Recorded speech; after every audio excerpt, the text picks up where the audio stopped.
Israel has claimed striking over 200 targets in Lebanon since Saturday morning.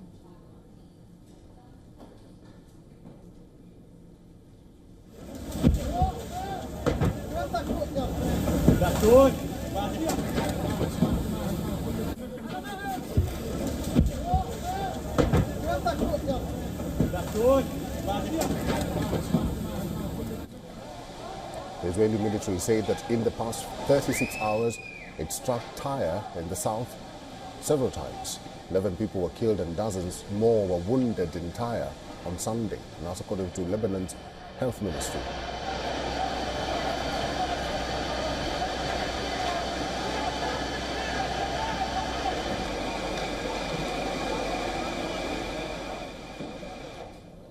Lebanon's health ministry said 4 people died in an Israeli strike on central Beirut's Ras al-Naba.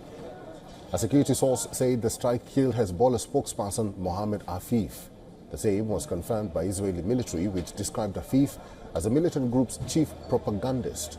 Afif was directly involved in Hezbollah's terrorist activity against the state of Israel, and this has also been claimed by the Israeli military. Late Sunday, Lebanon's health ministry said another Israeli strike in central Beirut killed 2 people and wounded 13 others. In the wake of the strikes, Lebanon's education minister announced Beirut area schools would remain closed for 2 days. Shifting focus from Lebanon to Gaza, where Israeli strikes on Sunday killed dozens of people, civil defense rescuers said that most of the victims were in northern Gaza, where the United Nations has decried disastrous humanitarian conditions. Civil defense spokesperson said that 34 people were killed, including children, and dozens were missing after an Israeli airstrike hit a 5-story residential building in Gaza's Beit Lahia.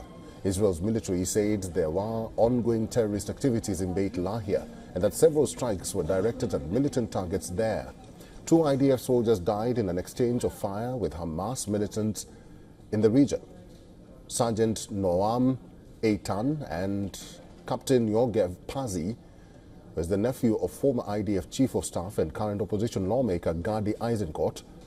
Pazi is the 3rd close relative that Eisenkot lost in the war. His son was killed in December last year, and another nephew was killed a day later in the battlefield.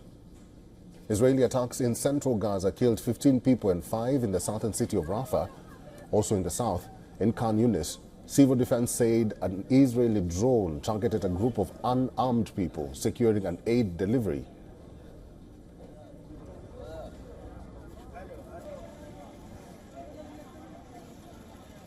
And for the latest, our correspondent Jody Cohen has sent us this report from Ra'anana, Israel.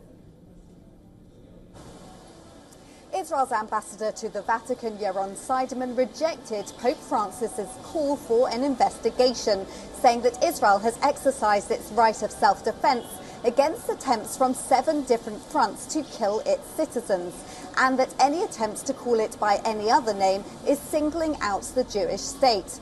Meanwhile, talks on a Gaza ceasefire and hostage release deal appear to have stalled, although the Israeli government is said to be optimistic that more pressure will be placed on Hamas now that President Trump has been elected. Lebanon has reportedly submitted its response to the US to a ceasefire proposal in the fighting between Israel and terror group Hezbollah. Lebanon is now waiting for US envoy Amos Hochstein to arrive on Tuesday to discuss the details. This is Jody Cohen for WION World is One. For all the latest news, download the WION app and subscribe to our YouTube channel.